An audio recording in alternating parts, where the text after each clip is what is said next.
no vamos a hacer una conferencia, sino más bien en la medida que se pueda, una charla, que puedan también hacer algunas preguntas y yo poder responderlas. Pero los disparadores tenían que ver, ahí en el título de la charla hablábamos de contextos y de apoyos. Muchos de ustedes ya me escucharon por ahí en algunas de las charlas que venimos dando en los últimos, en el último año, que venimos sosteniendo esta idea de contextos, desarrollo, dimensionalidad y apoyos. Y tomamos en particular un acróstico que es CODA. No sé si muchos recuerdan o lo habrán visto en algunas de las conferencias.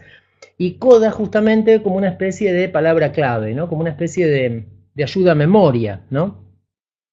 Y, y la idea es que, acá algunos me dicen que se corta mucho o se escucha mal. Esto voy a subir yo un poquito el volumen por las dudas, para los que no, para los que tienen dificultad de escuchar, voy a subir un poco el volumen. Ahí subo un poco el volumen. De todas maneras, tengan en cuenta que esto se graba y se sube, y se los van a mandar por mail esta grabación. Entonces, ahí sí seguramente van a escuchar bien. A veces según la conexión, de dónde está cada uno, por ahí tienen alguna dificultad, ¿no? Bueno, acá justamente lo que estaba diciendo yo, lo que no sé, Fede. Em, Bien, entonces decía que trabajar con este acróstico CODA, ¿por qué? Porque lo usamos como una especie de contraseña. Si necesitamos para acceder, así como para acceder a un programa o a una computadora, necesitamos una clave, necesitamos una contraseña. Yo lo que planteaba con esta palabra CODA, recuerden que tomamos también CODA porque CODA se llama a una repetición de una música, o a un agregado que uno hace en un texto al final, cuando uno dice coda, porque va a repetir algo que ya dijo o que va a completar algo que dijo. También se usa la palabra coda en música, hay una notación musical de coda que se usa para los estribillos o para repetir un tema o un leitmotiv de una canción. Y también me gustó una acepción que encontré, que es algo que usan los carpinteros. Una coda es como una especie de maderas, es decir, que se usa como soporte, como apoyo. Entonces me gustó mucho esa idea de tener en cuenta esa palabra coda, porque últimamente estamos viendo cada vez más, y en relación con los manuales, que las etiquetas diagnósticas, obviamente que son útiles para las poblaciones, son útiles para la epidemiología, son útiles también para el tema de las coberturas sociales, clínicas, educativas, pero lo que ocurre con es, por un lado, que el tema del trastorno ya sería importante seguir el debate para sacar esa connotación que a veces estigmatiza, porque ya que algo se llama trastorno, ¿no? Dice Simon Baron Cohen en una publicación de hace poco tiempo, dice, bueno, a nadie le gusta que lo llamen trastornado, ¿no? Es decir, el tema trastorno es algo estigmatizante, por eso en muchos lugares vamos a encontrar que se habla de condiciones del espectro autista, ¿no? Pero más allá de eso, incluso hablando de condiciones del espectro autista o de espectro autista, encontramos muchísima heterogeneidad, muchísima diversidad. ¿Sí? Ahora decir, pasa mucho en las escuelas, porque por ahí en la escuela te dicen, mira, vino un chico con autismo, pero el chico que vino con autismo habla, conversa, lee, escribe, hace cuentas, le va muy bien en matemática, por ejemplo. Y yo tuve el año pasado otro chico con autismo y le costaba mucho expresarse. Y le costaba por ahí, escuela, piensa, esa etiqueta autismo, ¿de qué me está hablando? ¿No? Entonces, es ahí donde necesitamos claves. Claves para tratar de descifrar, para tratar de comprender. Y más allá de la etiqueta diagnóstica, que ya nos va diciendo muy poco, nos dice algo, pero no demasiado, si no tenemos en cuenta estas iniciales de CODA, ¿no? Y CODA se refiere justamente a contextos, CO de contextos, la D de desarrollo, la otra D, porque es CODA con doble D, la otra D de dimensionalidad y la A de apoyos. Es decir, que cuando hablamos de CODA, hablamos de la importancia de tener en cuenta los contextos donde el sujeto interactúa, donde la persona se vincula con los demás, desde el contexto familiar hasta el contexto escuela, hasta el contexto social, hasta el club, la plaza, el restaurante, la familia, el dispositivo clínico, todos los distintos contextos, pero también teniendo en cuenta un lado en el desarrollo y la adicionalidad. Quiere decir que tener en cuenta las relaciones sociales, la comunicación y el lenguaje, la capacidad de jugar, simbolización, teoría de la mente, habilidades sociales, flexibilidad, anticipación, desarrollo emocional. Y planteamos el tema de la dimensionalidad. Y siempre hacemos la metáfora, usamos la misma metáfora del arco iris. Es decir, la dimensionalidad del arco iris, ¿en qué sentido? En el sentido de que esas áreas, en ninguna persona, en ninguna, con o sin condiciones del espectro autista, en ninguna persona son 0 o 100. En ninguna, todo o nada. Entonces, la dimensionalidad que está expresando ahí expresa los distintos niveles, áreas de desarrollo. Esos niveles que se logran en las áreas de desarrollo, ¿qué implica? No es que la persona, por ejemplo, cuando hablamos de capacidades mentalistas, todos conocen lo que es la teoría de la mente, es decir, la capacidad de comprender emociones, comprender justamente, atribuir mente al otro, atribuir emociones, deseos, creencias, intenciones. Esta capacidad que está vinculada con la inteligencia emocional, con las capacidades pragmáticas, con la capacidad de entender también lo que llaman procesos de doble semiosis, es decir, entender picardías, doble sentido, metáfora, chistes. Dice, no, la persona con autismo no tiene teoría de la mente. Eso es incorrecto. Eso es incorrecto. ¿Por qué? Porque tiene dificultades en teoría de la mente, sí, pero hay que ver qué nivel de dificultad. Hay que ver esa dimensionalidad en el área de capacidades mentalistas para darnos cuenta de que estamos hablando no de una competencia todo o nada, sino de un proceso constructivo. Si yo les pregunto a ustedes mismos, bueno, para comprender o para producir metáforas, por ejemplo, bueno, yo diría, levante la mano el que es García Lorca. Bueno, yo no, por ejemplo. Entonces, ¿qué quiere decir eso? ¿Que tenemos problemas para producir metáforas? No, pero que no todos somos poetas, no todos somos García Lorca o Alejandra Pizarnik. Es decir, ¿cuál es la idea? Si pensamos en esa capacidad de producción de metáforas o esa competencia, todos nos ubicamos en un continuo dimensional. Y las personas con condiciones del espectro autista tendrán grandes desafíos, tendrán dificultades para comprender lenguaje metafórico, pero ojo, porque dentro de lo que llamamos desarrollo típico, también no todos tenemos la misma facilidad para comprender metáforas o ironías. Muchas veces pasa que estamos mirando una publicidad donde hay una ironía o un chiste y por ahí nos quedamos a veces como pendientes o sorprendidos o ¿y qué habrá querido decir? ¿En qué consiste? ¿Por qué? Porque esa capacidad de entender esas ironías o esos chistes también están muy ligados a los contextos sociales, culturales, generacionales. ¿Cuántos chistes hay que los chicos se matan de risa y por ahí un adulto o un adulto mayor no lo comprende? Entonces, es muy importante tener en cuenta esta idea, repito, de desarrollo y dimensionalidad. Si nosotros, los voy a leer un poco, porque por ahí alguien no escucha, decía que si nosotros tenemos en cuenta esta idea de estos desarrollo y dimensionalidad, es sumamente importante ¿para qué? Para construir apoyos, es decir, para diseñar apoyos centrados en las personas. Cuanto más en cuenta tenga esta noción de desarrollo y dimensionalidad y la noción de contexto, más apropiado va a ser el apoyo. ¿Y eso qué quiere decir? Fíjense, alguien podría decir, bueno, pero el contexto es algo, digamos, mucha gente confunde contexto con entorno, ¿no? Y el entorno puede ser el entorno físico. Pero ¿qué ocurre con los contextos? El contexto no es algo dado, no es meramente el entorno físico. El contexto es una construcción. La palabra texto quiere decir tejido. Y entonces el contexto es una especie de entretejido. ¿Eso qué significa? Que el contexto no es bueno o malo, positivo o negativo a priori. Hay que ver cómo el sujeto se vincula y entreteje la relación con esos entornos para construir contextos. ¿Qué quiero decir? Les voy a dar un ejemplo.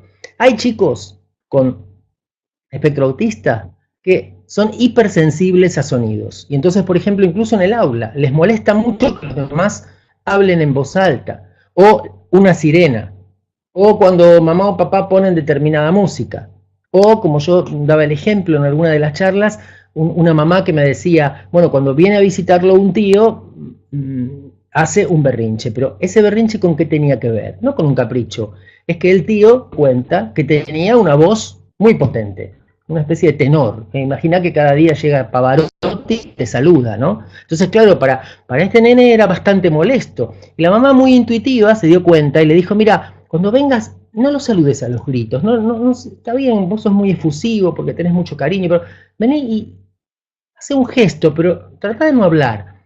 Y eso fue espectacular para la relación. ¿Por qué? Porque ocurría que en ese entretejido, en esa interacción, esa construcción de contexto, la voz del tío era insoportable para el nene. Pero ojo, porque entonces yo de ahí puedo pensar, bueno, vamos a construir contextos amigables para las personas con autismo. Y entonces, contexto amigable, 2 puntos, silencio. Error. ¿Por qué? Porque para este nene o para otros nenes, imaginen para Joaquín, para Facundo o para Nico, imaginen que el ruido es molesto. Pero hay otro nene, Ramiro, que necesita escuchar música e incluso le gusta ir con auriculares y ponerse música, un determinado nivel de música que le es necesario para concentrarse, para estar tranquilo. Entonces, si yo a Ramiro le pongo silencio, es un contexto amigable para él. ¿Qué quiero decir? Esta es una idea muy sencilla, importante tenerlo en cuenta. No hay un contexto amigable a priori. Es amigable para uno y no para otro. Es decir, para algunos será amigable escuchar regatón y para otro no es nada amigable escuchar regatón. ¿Eso qué significa? Significa que construye activamente esas interacciones, esos entretejidos, construye esos contextos. Y entonces esto lo tenemos que tener en cuenta, porque muchas veces pensamos, entonces tenemos que poner aulas todas blancas, sin ningún estímulo y sin ningún estímulo auditivo. Ahí yo citaba en una de las charlas, en uno de los trabajos que estoy haciendo ahora, cité un ejemplo muy bonito que da Peter Satmari, el clínico canadiense. Y Satmari cuenta un caso de un paciente que es experto en tormentas. Es un joven graba tormentas y escucha tormentas. Para irse a dormir a la noche, él se pone tormentas en su banda de sonido. Hace como una playlist de tormentas. Es más, distingue cada una de las tormentas. Entonces, dice personas más o menos parecidas. Dice que el chico lo mira como diciendo, qué bruto. Y los ruidos, y los relámpagos, y los truenos, etcétera, etcétera. Y le encantan las tormentas. Entonces, un contexto amigable para el chico es un contexto que tiene un determinado tipo de sonido y por ahí no es amigable para otros chicos o para cualquiera de nosotros. Entonces, esto es muy importante tenerlo en cuenta. Bien. Fíjense entonces que cuando hablamos de construir contextos amigables o construir contextos compartidos, estos contextos están vinculados justamente con la comprensión del desarrollo y la adicionalidad, porque cuanto mejor evaluación haga el desarrollo y el nivel de desarrollo alcanzado, mejor voy a poder definir esa noción de contexto amigable para el otro.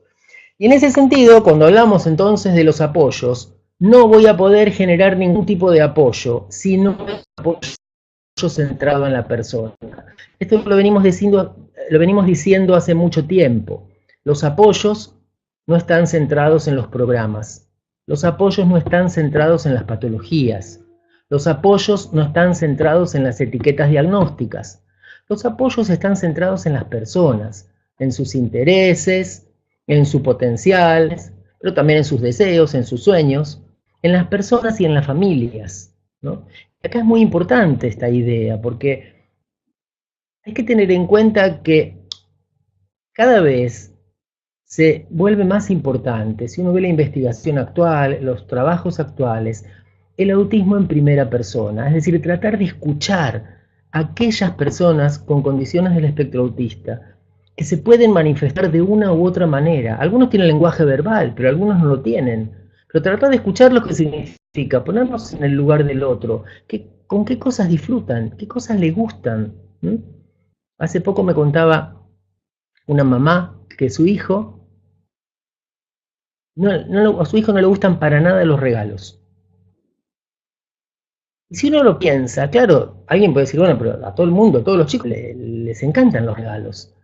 Pero ponernos en el lugar del otro quiere decir no tratar de imponer o de extinguir una conducta que puede ser que frente a un regalo haya rechazo. Ponernos en el lugar del otro significa tratar de, en ese contexto del enfoque CODA, tratar de comprender qué le ocurre cuando le dan un regalo. Piensen que un regalo implica un nivel de flexibilidad muy grande, porque es una sorpresa, porque me van a dar algo que no sé qué es, porque puede inclusive no gustarme, porque cuando me dan el regalo, por ahí me están interrumpiendo una actividad que estoy haciendo. Y entonces, en ese sentido, claro, no sé si alguien se acuerda de Historias de Cronopios y de Famas de Cortázar, cuando dice que te regalan un reloj, te regalan un pequeño infierno florido, te regalan la obligación de tenerlo en hora puntual, de que no se te caiga, de que no se te rompa, ¿no? Y dice, cuando te regalan un reloj, en realidad vos sos el regalado para el reloj. Algo así como, bueno, es una esclavitud también, ¿no? Esto lo hace Cortázar de una manera genial y muy irónica. Pero en todo caso, tengan en cuenta que hay distintas maneras de ver, bueno, un regalo, por ejemplo. Y en todo caso, si esto se torna muy funcional, tendría que ver, bueno, ¿de qué manera puede ser que la persona pueda aceptar algo nuevo, una sorpresa, algo distinto? Y entonces tendría que ver otra manera de incorporar. Le regalaron un juguete muy bonito, o le regalaron una ropa que le va a gustar mucho, pero se la tengo que dar de otra manera. El formato regalo no funciona, por ejemplo, con este NED. Este es un pequeño ejemplo para plantear que no es simplemente, bueno, como los regalos son agradables, a todo el mundo le tienen que gustar. No, eso es como, bueno, por ahí es la sopa para Mafalda, ¿no? Un regalo para este chico. Entonces, es importante tener en cuenta esto. ¿Por qué? Porque insistimos, cuando hablamos de inclusión educativa, cuando hablamos de inclusión social, se vincula mucho con otro concepto que es el concepto de calidad de vida. Y hay muchas definiciones de calidad de vida. Ustedes conocerán además las dimensiones de calidad de vida, ¿cierto? Los trabajos de Miguel Ángel Verdugo, muy interesantes. Justamente hablar del bienestar emocional, hablar del bienestar material, hablar de los derechos, pero claro, cuando hablamos de calidad de vida, podemos tener muchas definiciones, pero hay algo que me parece muy significativo y práctico. ¿Sí? Va a ser mejor el nivel de vida cuanto más posibilidades de inclusión en distintos contextos tenga la persona.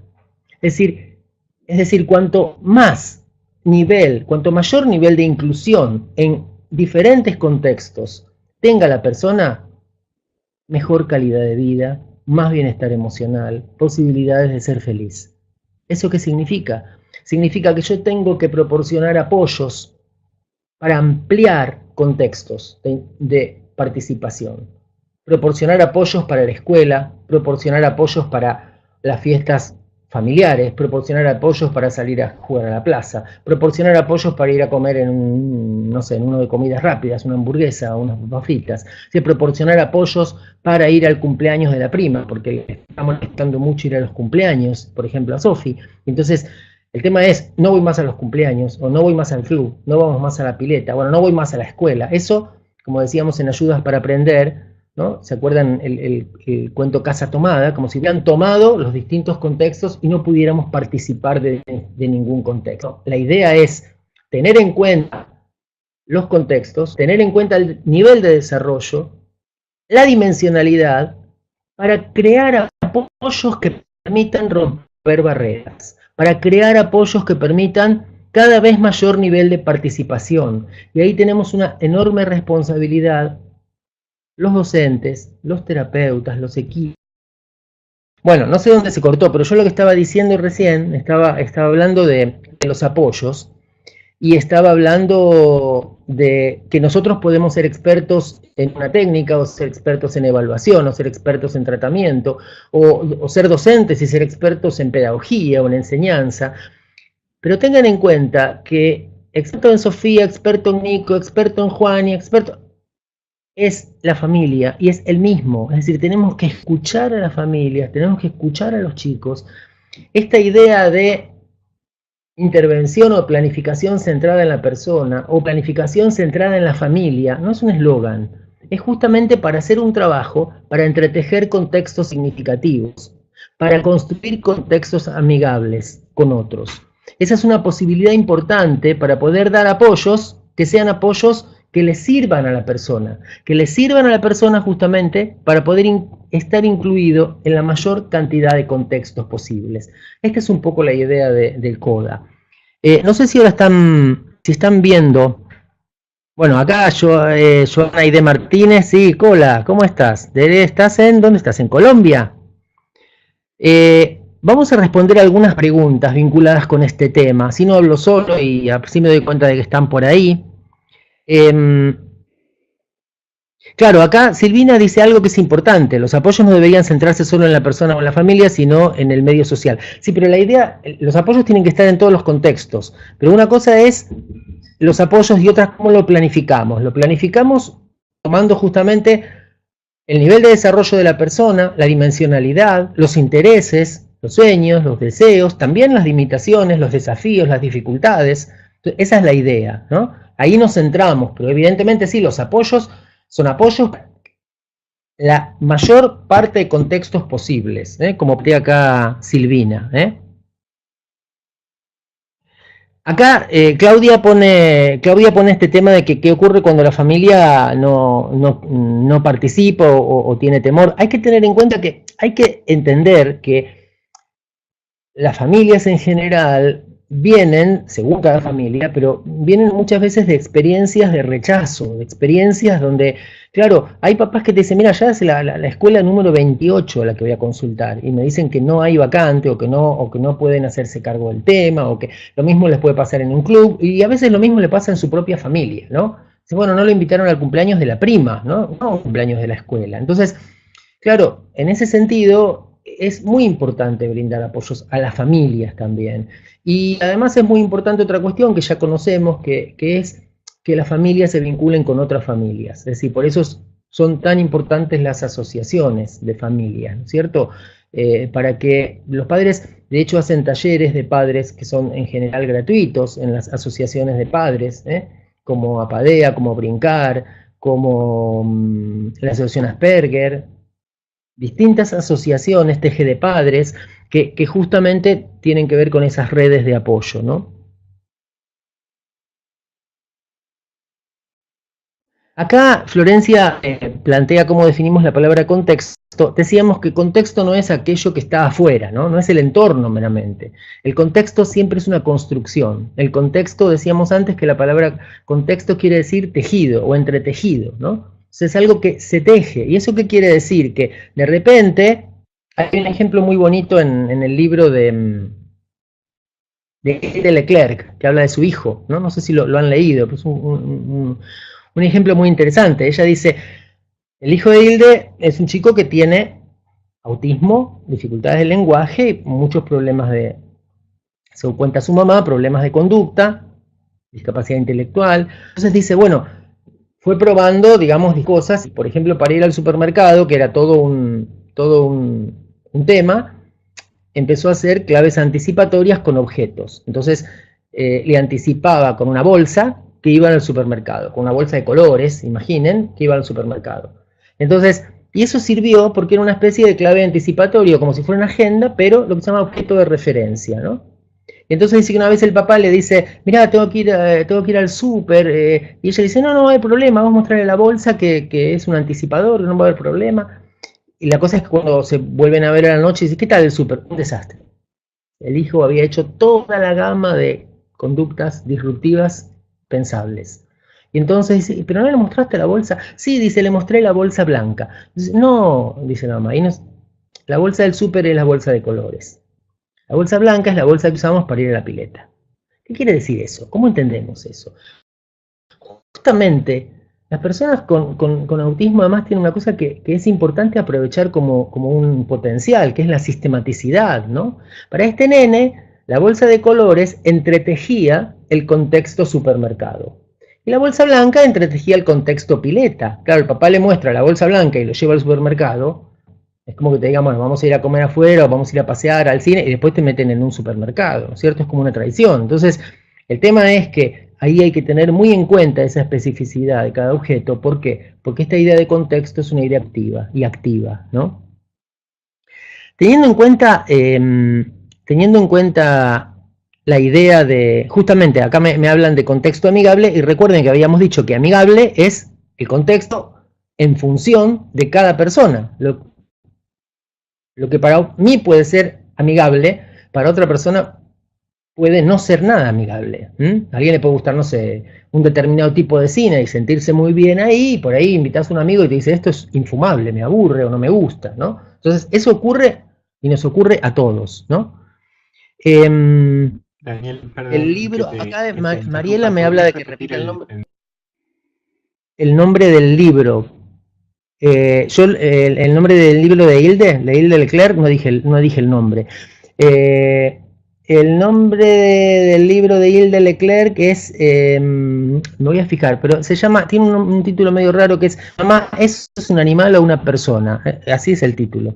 Después lo podemos escribir en la web. Pero ¿por qué tiene ese título? Porque ella dice que su hijo, en un momento, creo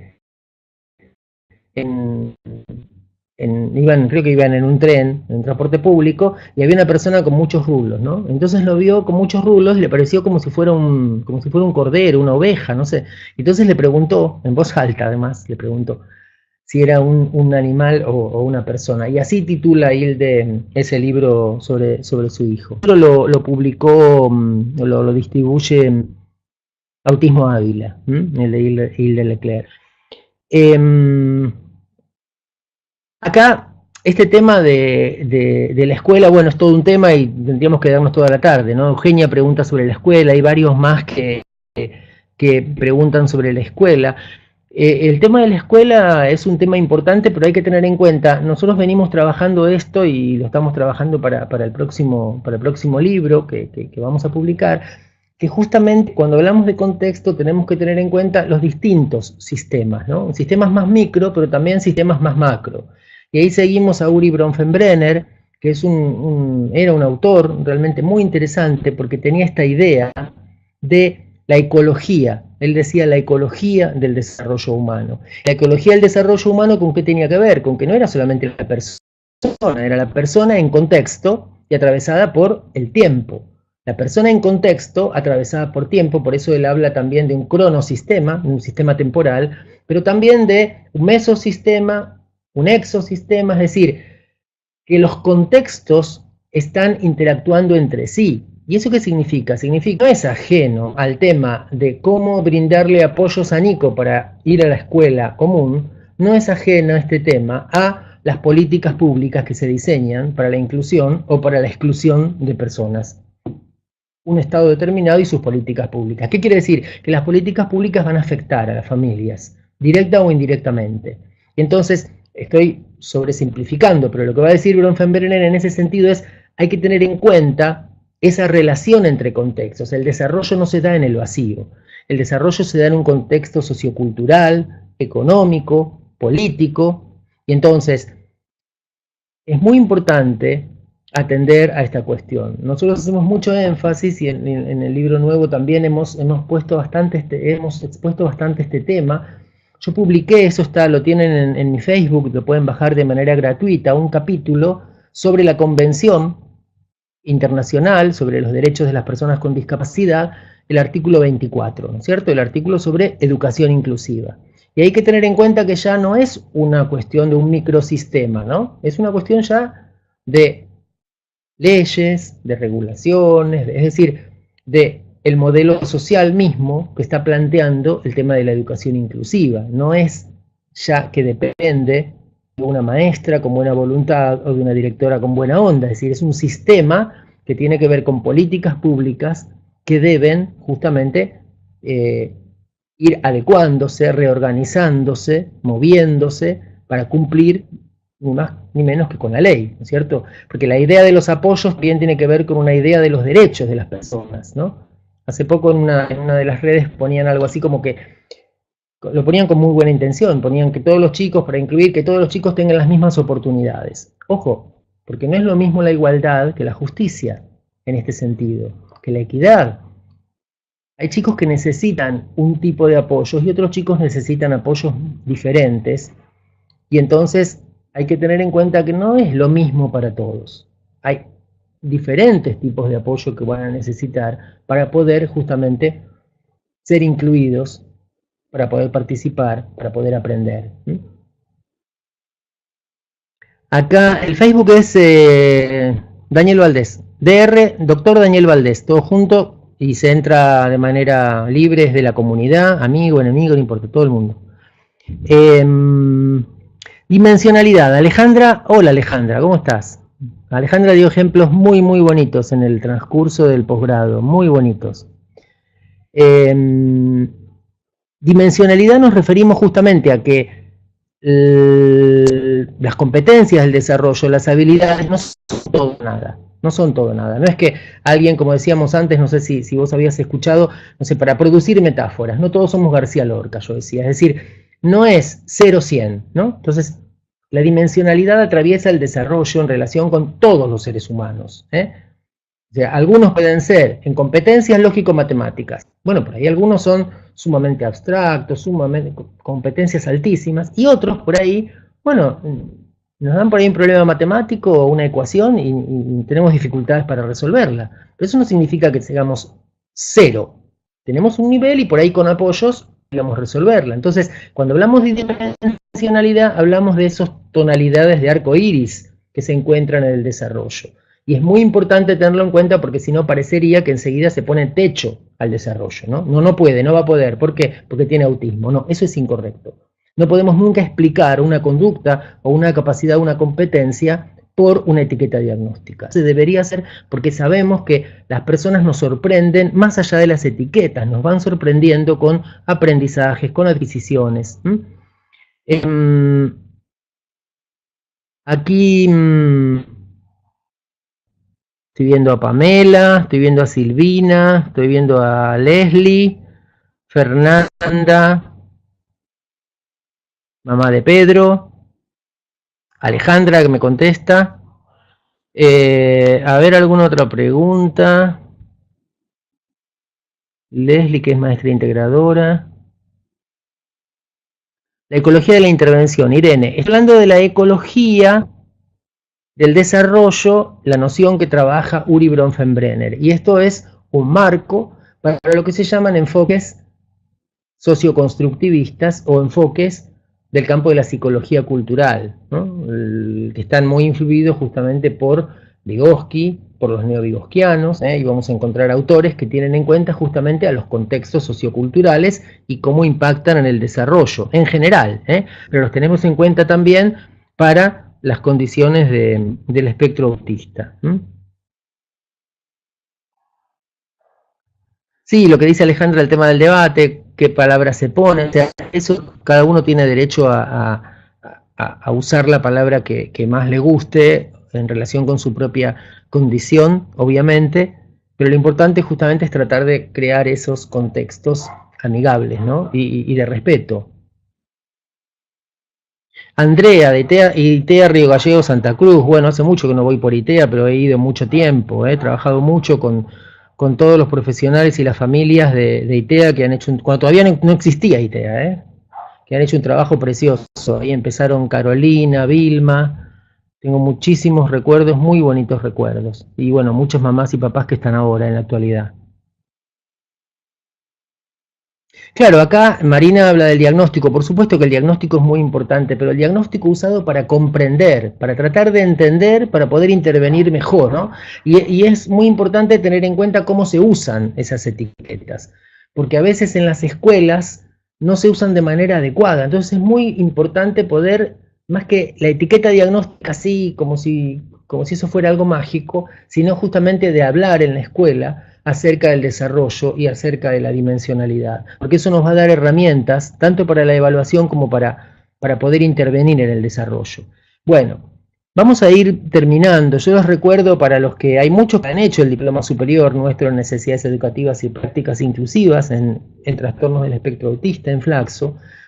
Para aquellos que lo han hecho, también les recuerdo que está abierta la inscripción para ITEA, que es justamente una especie de segundo nivel, ¿no? Porque ya de más avanzado, más de intervención psicoeducativa, y que ahí podemos seguir estos debates o estas discusiones que siguen abiertas. Imaginen que empezamos, yo creo que hace más de 10 años, este trabajo, y fuimos, bueno, renovándolo, actualizándolo, porque la investigación sigue siempre abierta, ¿no es cierto? Aquí, bueno, Mariela, bienvenida. Mariela Rosas dice que está inscrita para este año. Hay gente acá de las grutas. Bueno, cualquiera que quieran, el tema de Liliana, que va a extrañar los sábados de UCA, dice acá Liliana. Bueno, cualquiera que quiera seguir indagando, nosotros en el Facebook vamos poniendo materiales, ponemos bibliografía, ponemos algunos textos, y bueno, nos mantenemos en contacto. Pueden escribirnos al mail de Flaxo, tienen la mayoría mi mail, que es daniel.valdez@me.com, pueden escribirnos, y bueno, seguimos en contacto a través de Flaxo. Bueno, seguiremos trabajando, seguiremos con los espacios de charlas, y este año con un nuevo libro también, donde vamos a desarrollar justamente el enfoque CODA, y por qué nos parece tan importante justamente trabajar más allá de las etiquetas, teniendo en cuenta el desarrollo, la dimensionalidad, para poder construir apoyos, implementar apoyos que permitan una inclusión lo más plena que se pueda. Así que muchas gracias. Gracias, Fede, y gracias a todos. Hasta luego.